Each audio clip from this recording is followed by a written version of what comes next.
আমরা তলিচারাগালী স্কুলে শিক্ষার্থীবৃন্দের অভিভাবক আপনাদের সবাইকে জানাই আমার সশ্রদ্ধ সালাম। একটা কথা বলা খুব প্রয়োজন। আজকে সমাজে আমরা যা দেখি, শিক্ষক ছাত্র এর মধ্যে সম্মানজনক অবস্থানটা নাই। কিছুদিন আগে আমার নজরে এসেছে, আমি শুনেছি এক শিক্ষার্থী এক শিক্ষককে থাপ্পড় মেরেছে। এটা যে কত গহিত কাজ আর এটা যে কত দুঃখজনক, এটা আমরা যারা এই বয়সে অথবা আমার থেকে যারা বয়োবৃদ্ধ আছেন তারা আপনারা উপলব্ধি করতে পারবেন যে আমাদের শিক্ষা ব্যবস্থায় আমরা ছাত্রছাত্রীদেরকে যা শিক্ষা দিচ্ছি তার ফলাফলটা কেন এরকম হবে। আমাদের এই জায়গাটায় কাজ করার অনেক সুযোগ আছে। আজকে এখানে যারা অভিভাবকবৃন্দ আছেন, বিশেষ করে পুরুষ অভিভাবকবৃন্দ থেকে মহিলা অভিভাবকবৃন্দর সংখ্যা বেশি, এবং একমাত্র এর মা এবং বোনেরা আপনারাই কিন্তু আপনাদের ছেলে সন্তান এবং আপনাদের মেয়ে সন্তানদের জন্য আপনারাই কিন্তু সবচেয়ে বেশি উদ্গ্রীব থাকেন কিভাবে ছেলে এবং কিভাবে মেয়ে ভালো রেজাল্ট করতে পারে। আর শিক্ষকদের প্রতি একটা কথা বলবো, আজকে শিক্ষক আপনারা স্কুলের ভালো ফলাফল করার জন্য আপনি অথবা আপনার মাধ্যমে আপনার প্রিয় ছাত্রছাত্রীদেরকে নকলটা সরবরাহ করেন। এই যে কাজটা আপনারা করছেন, এই কাজের ফলেই কিন্তু আজকে সমাজে শিক্ষক এবং ছাত্রের মধ্যে যে অসৌজন্যমূলক আচরণ এবং এই যে সম্মানহানি, এটার মূল কারণ। আর এটা এখানে কেবল শেষ না। আমি একটু ছোট্ট করে বলি, আমার প্রতিষ্ঠানে প্রায় 5,500 লোক কাজ করে। এর মধ্যে আমার যে হেড অফিস, সেই হেড অফিস আছে 3টা ঢাকা শহরে। সেখানে প্রায় 500 থেকে 550 লোক চাকরি করে, যাদের ন্যূনতম যোগ্যতা হচ্ছে গ্রাজুয়েশন।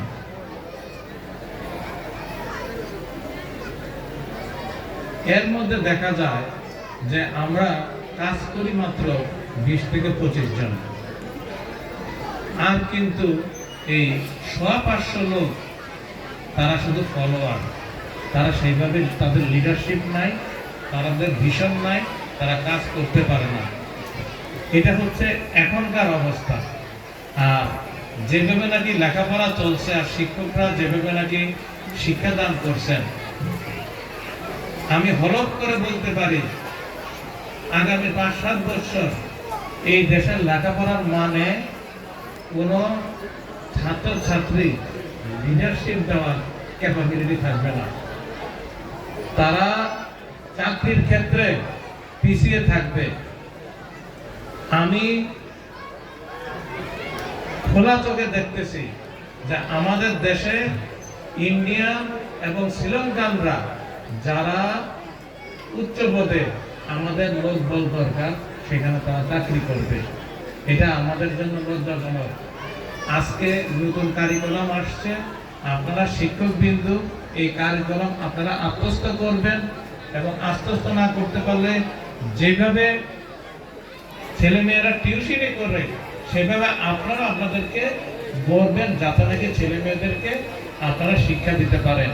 এই কারিকুলামের মাধ্যমে যদি আপনারা শিক্ষা দিতে পারেন, তাহলে কেবল একটা ছেলে লিডারশিপ হওয়ার ক্যাপাবিলিটি অর্জন করবে, এবং চাকরির বোর্ডে সে কিন্তু তার কথা বলতে পারবে।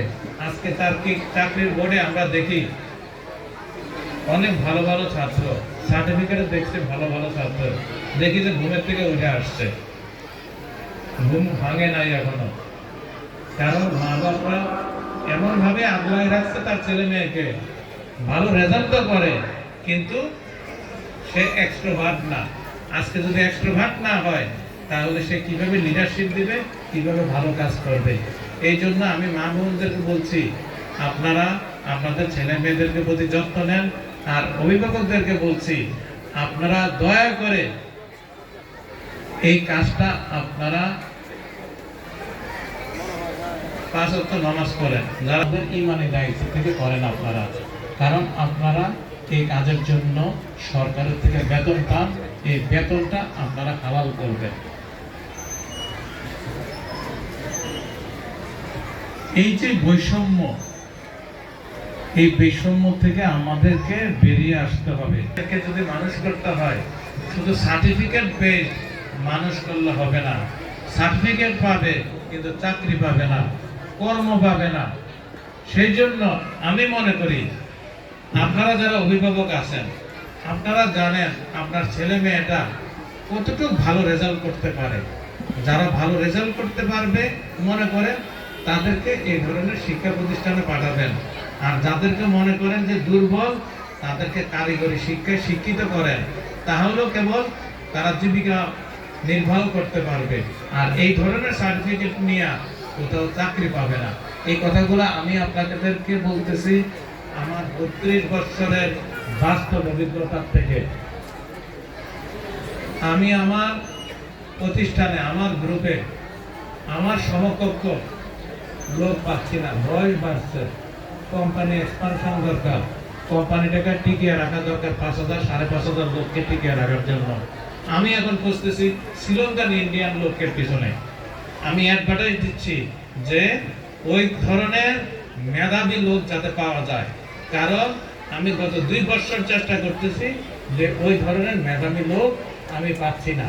আর যারা ওই ধরনের মেধাবী লোক, তারা বিভিন্নভাবে দেশ থেকে চলে যাচ্ছে, আমরা পাচ্ছি না। সেই জন্য আমি আপনাদেরকে বিশেষভাবে অনুরোধ করব, আমরা কার্যক্রমটাকে 2টা ভাগ করি। আপনারা মা বোনদেরকে বলি, যারা আপনার পরিবারের সন্তান খুব মেধাবী, তাদেরকে এই শিক্ষায় শিক্ষিত করেন। যারা নাকি দুর্বল, তাদেরকে কারিগরি শিক্ষায় শিক্ষিত করেন। আমাদের ইন্ডাস্ট্রিতে আমরা দক্ষ শ্রমিক পাই না। যখন নাকি অদক্ষ শ্রমিক নেই, তাদেরকে বেতন দেয় 10,000 15,000 টাকা। যদি আমরা দক্ষ শ্রমিক পেতাম, তাদের বেতন স্টার্টিং এ হইতো 25,000 টাকা। আজকে সার্টিফিকেট নিয়ে যখন আসে, তখন বলি, তুমি বাবা 15,000 টাকায় আমার পিয়নের চাকরি করো অথবা কেরানির চাকরি করো। এই জিনিসগুলো আপনাদের বুঝতে হবে।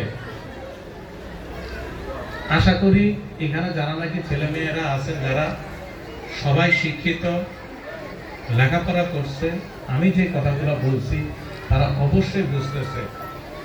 আমি বিশ্বাস করি আমরা এই জায়গাটা থেকে বেরিয়ে আসব, এবং বেরিয়ে আসতে হবে। আমাদেরকে এই সমাজকে ভালো করতে হলে বেরিয়ে আসতে হবে। আর রাজনীতির কথা 1 মিনিট বলি। বরুড়াতে আপনারা বিভিন্ন সময় বিভিন্ন রাজনীতিক নেতৃবৃন্দ এবং তাদের কার্যক্রম দেখে আসছেন। আমি জানুয়ারি মাসে নির্বাচিত হওয়ার পর থেকে আমি একটা কথাই বলে আসছি যে বরুড়ার রাজনীতিতে আমি গুণগত পরিবর্তন আনবো। সেই পরিবর্তন আনবো গরিব দুঃখী মানুষের জন্য। সেই পরিবর্তন আনবো স্কুলের ছেলেরা যাতে ভালো লেখাপড়া করে। সর্বোপরি আমাদের বরুড়া যেন উন্নয়নের ছোঁয়া লাগে এবং স্বাস্থ্য সেবা যাতে প্রত্যেকের দোরগোড়ায় পৌঁছতে পারে, এই সমস্ত কাজে আমরা কিন্তু ইতিমধ্যে কাজ করা শুরু করেছি। হয়তো এখন দৃশ্যমান না, আগামী 1 বছরের মধ্যে এগুলো দৃশ্যমান হতে থাকবে। এবং এই সময়ের মধ্যে আমি আপনাদেরকে অনুরোধ করব, আপনারা আমার সাথে থাকেন, ধৈর্য সহকারে থাকেন, আমাকে দোয়া করবেন, এবং আপনারা বিভ্রান্ত হবেন না। জয় আমাদের হবে, বরুড়ার উন্নয়ন হবে। আর আরেকটা কথা বলি, বঙ্গবন্ধু যখন সোনার বাংলার স্বপ্ন দেখে, তখন এই দেশের শিক্ষিতের হার ছিল 18%, আর এখন 74 থেকে 80% হচ্ছে শিক্ষিত, কিন্তু বরুড়ার শিক্ষিতের হার হচ্ছে 64%। আমি এটা সংসদেও বলেছি। সেই জন্য শিক্ষকদেরকে আবারও বলবো, আপনারা মানসম্মত শিক্ষার ব্যবস্থা করেন ছাত্রছাত্রীদের জন্য, যেন সেটা 64% থেকে 80% পৌঁছে। আপনারা সবাই ভালো থাকেন, সুস্থ থাকেন। জয় বাংলা, জয় বঙ্গবন্ধু।